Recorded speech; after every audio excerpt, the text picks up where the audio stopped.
네, 요즘 매크로, 그러니까 거시경제, 시장 전체의 큰 그림을 볼 때는 이제 금리와 환율 얘기 많이들 꺼내잖아요.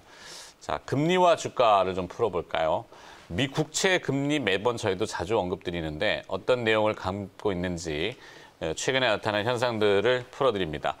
SK증권 리서치센터 매크로 애널리스트고요. 안영진 연구원 자리했습니다. 어서 오십시오. 네, 안녕하십니까? 네. 자, 거침없는 코스피, 사상 최초로 3,200 돌파 이렇게 주춤하는데 최근 주식시장 흐름을 먼저 금리와 주가를 했는데 주가와 금리로 가야 되겠네요. 네. 네, 주식시장을 보는 매크로 애널리스트 입장에서는 어떤 소외가 느껴집니까? 네, 일단은 연말 그 마지막 거래일 때 사상 최고가를 경신을 하고 또 올해 들어서도 연일 신고가를 경신하면서 3,200이라는 숫자를 달성을 했습니다. 네. 그리고 나서 조금 조정을 받고 있는 그런 국면인데요. 일단 코스피가 3,000 시대를 본격적으로 열었다라는 거에 되게 의미를 둘 수 있을 것 같고요. 대체적으로는 이제 대형주 중심으로 리레이팅이 발생을 하는 게 지금 코스피의 3,000을 이끌었다라고 평가를 해볼 수가 있고, 그렇죠. 워낙에 또 외국인보다도 또 개인 중심의 어떤 순매수세, 그러니까 그야말로 코스피에 대한 재평가가 이루어지고 국내 어떤 개인 투자자분들께서도 여러 가지로 또 고려를 해서 국내 증시에 대해서 긍정적인 시각을 갖고 계시다는 점이 한국 증시에 대해서 이렇게 볼 수가 있고, 사실 우리나라만 이런 건 아닙니다. 글로벌 네. 공통적인 현상으로 주가가 아주 시세를 분출을 하고 있고, 그중에서 이제 단연 한국 코스피가 가장 두드러지게 퍼포먼스를 보이고 있다라는 점, 최근의 동향으로 말씀드릴 수 있습니다. 그렇죠. 그중에 이제 다 이렇게 노출돼서 많이 접하셨던 내용이겠지만 코리아 디스카운트. 네. 그러니까 이 한국 시장에 있는 주식이라서 많이 깎아야 되는 그런 현상들이 과거에 몇십 년 동안 지금 반복됐었잖아요. 네, 그렇죠. 그거를 조금 새로운 단계로 딛고 일어섰다라는데 저는 네. 굉장히 큰 의미가 좀 있다고 맞습니다. 보고, 물론 그 저변에는 이제 유동성, 돈이 많이 풀려서 전 세계적으로 이런 얘기들을 많이 하긴 합니다만 우리가 하여튼 도드라질 수 있는 최근에 이 돈값이 떨어져서 주가가 올라가는 현상의 이제 약간 전환점이라고 해야 될까요? 돈의 가격, 금리라고 할 수 있잖아요. 네. 금리가 좀 빠르게 올라오고 있어요. 네. 이 배경에는 무엇이 있다고 보십니까? 그렇습니다. 일단 현상을 살펴보면 가장 금리 중에서 중요하게 바라보는 지표가 아마 미국 10년물 금리가 네. 될 거고요. 가장 그 벤치마크로 보기 때문에 중요한데 금리가 떨어질 때 주가가 했던 건 금리라는 게 돈의 값이지 않습니까? 그렇죠. 근데 워낙에 이제 많이 중앙은행이나 정부가 유동성을 풍부하게 공급을 했기 때문에 금리가 떨어지면서 주가를 끌어올렸던 그런 요인들이 있었다면 네. 이제 최근의 금리 상승은 오히려 그런 상태는 유지가 되는 가운데 글로벌 경기가 회복 국면에 진입을 하고 있다. 그리고 미국에서는 블루웨이브라고 하는 그러니까 대통령뿐만 아니라 이 상원이랑 하원, 양원 다 민주당이 다수당을 차지하는 이런 결과를 발생을 시켰기 때문에 네. 그렇다면은 정부가 추진하는 경기 부양책에서 의회에서 더 이게 가중을 시킬 수 있는 그런 요인들이 있습니다. 그래서 이러한 전반적인 여건들이 2020년, 21년이니까 1년치 정도네요. 길진 않아요, 데이터는. 그죠? 네.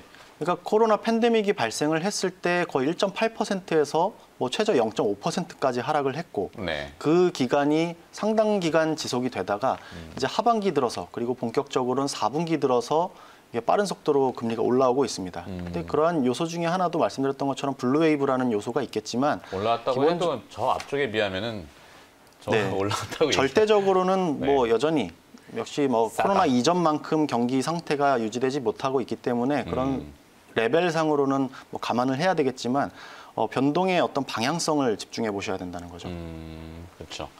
추세적으로 저게 근데 저희는 이제 조금 약간 추세는 좀 바뀐 것 같다 이렇게 인지는 하는데 이제 속도겠죠. 네. 근데 이제 금리가 오른다고 해서 무조건 나쁘다 이렇게 받아들일 필요는 없어요. 그죠? 네. 이제 현재 죄송합니다.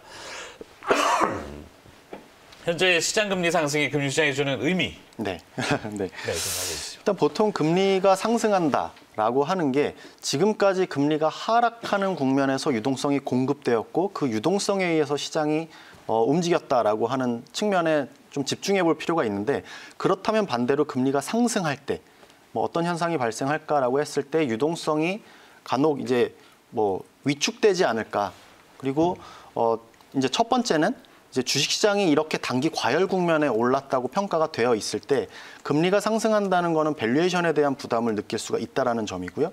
두 번째는 금리가 상승할 때 지금까지 유동성을 공급해왔던 미국의 연준이 이제는 금리가 정상 궤도로 올라가는 과정에 있으니 지금까지 우리가 엄청난 규모로 공급을 해왔던 유동성을 이제는 조금 다른 방향으로 전환할 수 있지 않을까라는 생각, 이 두 가지 생각들이 주식시장에는 나쁜 금리 상승이라고 인식될 수는 있습니다. 근데 저희는 여기에 대해서 지금 나타나는 금리 상승은 좋은 금리 상승이라고 말씀을 드리겠고요.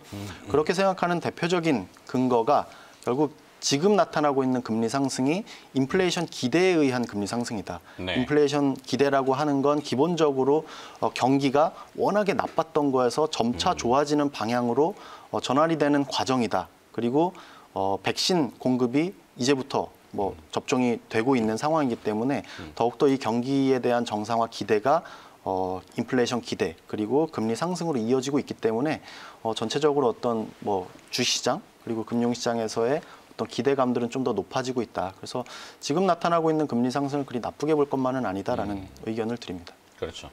약간 정상화되는 과정, 초입이다. 이렇게 봐야 되겠군요. 네.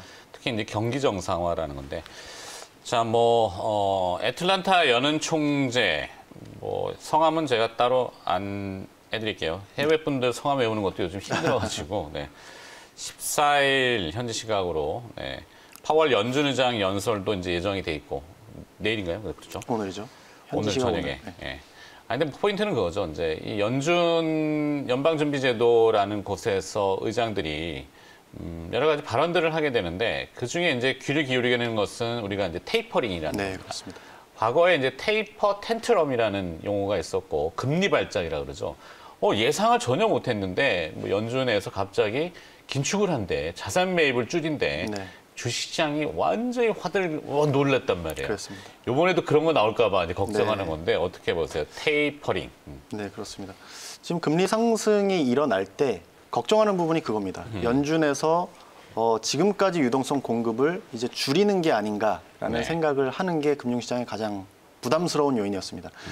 과거로 거슬러 올라가면 2013년도 6월 달이었죠. 그때 당시에도 금융위기 이후에 지속적인 유동성 공급이 이루어지다가 2013년 6월 달에 당시 버냉키 연준 의장이 테이퍼링을 시사를 하면서 실제로 집행이 된 거는 그 연말, 2013년 연말부터 테이퍼링이 진행이 됐는데 그렇죠. 보통 한 1년 정도. 그렇죠. 예. 이 테이퍼링이 언급되는 것만으로도 금융시장은 당시 한 달 동안에 거의 10% 이상의 주가 폭락이 이어졌었습니다.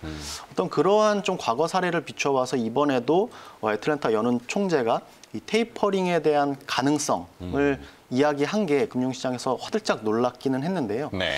저희는 여기에 대해서 여러 가지 의견 중에 하나라고 봅니다. 실제로 이렇게 여러 의견 중에 하나가 실제 정책으로 이어지기까지는 두 가지 조건이 필요하다고 보는데요. 첫 번째는 여러 의원들이 이 생각을 모아가는 과정, 네. 그 컨센서스로 만든 다음에 정책으로 집행을 하는 과정이 분명히 필요하다고 보고 있고요. 그렇죠. 점도표 얘기도 그렇죠. 하죠. 그리고 두 번째는 이제 시간입니다. 이미 우리가 2013년 6월 달에 과거 사례, 이제 학습 효과가 생겼다면 이렇게 갑작스럽게 테이퍼링이라는 용어에 대해서 금융시장이 화들짝 놀라지 않도록 하기 위해서 충분한 시간을 거쳐서 시장과의 소통을 하고 할 수 있는 그런 시간이 필요하다고 보고 있기 때문에 지금 여러 가지 의견은 나올 수가 있겠지만 실제로 금융시장에 충격을 받는 그런 시점을 예상을 하기에는 여러 가지 관문이 남아 있다 그렇게 네. 평가를 하고 있습니다. 너무 호들갑 할 필요 없다. 그렇습니다. 아까 이제 용어 정리는 나갔습니다만 테이퍼링 용어가 어렵죠. 사실 그 테이프라고 이제 우리 일상 용어로 많이 쓰잖아요. 이렇게 붙이는 거. 네. 테이프를 붙이면 이렇게 탄성이 이렇게 당겨지니까 네. 그걸 이제 긴축이라는 표현으로 저희가 이제 좀 더 텐션을 준다, 그러니까 긴장감을 준다. 이래서 테이퍼링 그게 좀 더 발전하면 이제 테이퍼 텐트럼이라고 하는 발작. 이제 금리를 너무 막 올려버리지 않을까. 근데 사실 이제 코로나가 변수일 것 같아요. 코로나 숫자가 미국은 아직도 줄지는 않잖아요. 백신을 보급하는데도. 그렇습니다. 코로나 숫자가 이제 완전히 꺾이고 경기가 회복될 때나 저 얘기가 다시 또 나오지 않을까 싶긴 한데 제 개인적인 생각이고. 자, 우리 국내로 오면 내일은 이제 한국은행의 금통위 올해 첫 금통위가 있지 않습니까? 네. 어떤 코멘트들을 좀 주목해 봐야 될까요? 기본적으로 거의 100% 가까운 의견이 금리는 동결로 동결. 보고 있습니다. 지금 금리를 올린다는 건 뭐 현재 상태로는 뭐 상상할 수 없는 그렇죠. 이야기고요.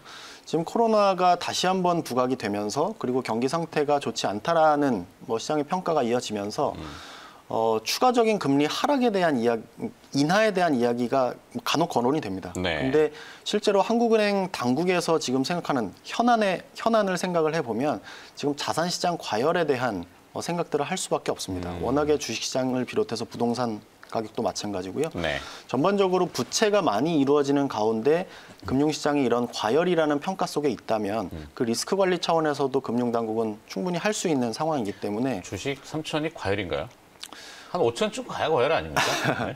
일단은 워낙에 빠른 속도로 올라왔다라는 점에서 네. 어떤 투자자들로 하여금 조금 좀 과열은 빨라지면 아닌가. 좀 어떨까 싶긴 해요. 네. 해외 올라가는 속도에 비하면 그동안 또 이게 올라가는 시장인가 이런 그렇죠. 생각도 했는데. 뭐 저희도 물론 주식시장에 대해서는 추가적인 업사이드가 있다라고 봅니다. 근데 네. 워낙에 빠른 속도로 올라왔기 때문에 단기 과열에 대한 생각들을 할 수밖에 없고요. 이 정책 당국에서 이런 부분에 대한 어떤 리스크 관리 차원에서라도 금리에 대해서는 상당히 신중할 수 있는데 결국은 저희가 고려해야 될 거는 정책 당국은 기본적인 개량 지표도 보지만 어떤 뭐 정성적인 판단도 해야 됩니다. 그래서 네. 4월에 있을 어떤 선거 국면도 앞두고 있고 그리고 여러 가지 뭐 인하할 수 있는 요인, 인상할 수 있는 요인을 다 종합적으로 고려를 해봤을 때 당장 4월을 앞두고 있는 선거 국면을 감안을 하면 금리에 대한 코멘트는 상당히 신중할 수밖에 없지 않나. 그리고 네. 이번 금통위에서도 기대할 수 있는 코멘트들은 여타 제반 사항들 그리고 최근 들어서 글로벌 백신이라든지 네. 또 금리 상승에 대한 생각들 그리고 부채 증가를 포함한 리스크 관리 차원 이런 부분들을 좀 종합적으로 코멘트하는 정도에 그치지 않을까라는 네. 생각을 해보고 있습니다. 좀 약간 평이할 것 같아요. 느낌에는 뭐 원래 요즘 소상공인분들 생각하면은 뭐 엉망진창이기 때문에 내수 쪽은 그래서 뭐 금리 코멘트를 만약 호기시하게 하면은 그건 뭐 역풍이죠. 그렇죠. 예, 뭐 유화적인, 친화적인 시장 친화적인 내용이 아닐까 싶긴 한데 결론을 좀 줘야 됩니다. 이 고용 지표, 고용 없는 성장은 허수라고 하잖아요. 고용 지표가 최근에 그래 좀 많이 낮죠. 네. 뭐 특히 이제 미국이 중요하죠. 미국이 중요한데 지난 주말에 발표됐던 미국의 12월 고용 지표 같은 경우에는 두 가지 서로 상반된 결과가 나왔습니다. 네. 신규 고용 그리고 임금 상승률 이 두 가지를 가장 중요하게 보는데 전체적인 일자리는 지난 4월 팬데믹 이후로 처음으로 급감을 했습니다. 네. 반면에 시간당 임금 상승률은 또 대폭 상승을 했고요. 그래서 이 두 가지 중에서 어느 부분에 방점을 찍어야 될까라고 생각을 할 때 역시나 이 코로나 팬데믹에 의해서 이 쭉 진행이 되었던 게 12월에도 다시 한번 코로나에 의해서 이 레저 부분, 그러니까 서비스 업종 부분에서의 일자리가 대폭 감소가 됐습니다. 네. 근데 중요한 건 이쪽 부분들이 소위 말하는 시간당 임금이 또 저임금이다 보니까 이거를 평균으로 했을 때 종합적인 임금 상승률은 대폭 상승할 수밖에 없었다. 그래서 저희가 내릴 수 있는 결론은 고용에 대해서 상당히 좀 보수적으로 볼 필요는 있겠다라고 하는 부분인데 양극화에 의해서 좀 쏠림이 네. 나타날 수 있겠다. 뭐 이런 생각을 해보는 거죠. 알겠습니다. 여기까지만 듣도록 하겠습니다. 자, 매크로 좀 정리해봤고요. 금리 얘기 들어봤습니다. SK증권 리서치센터 매크로 애널리스트 안영진 연구원이 수고해 주셨습니다. 오늘 고맙습니다. 네, 고맙습니다.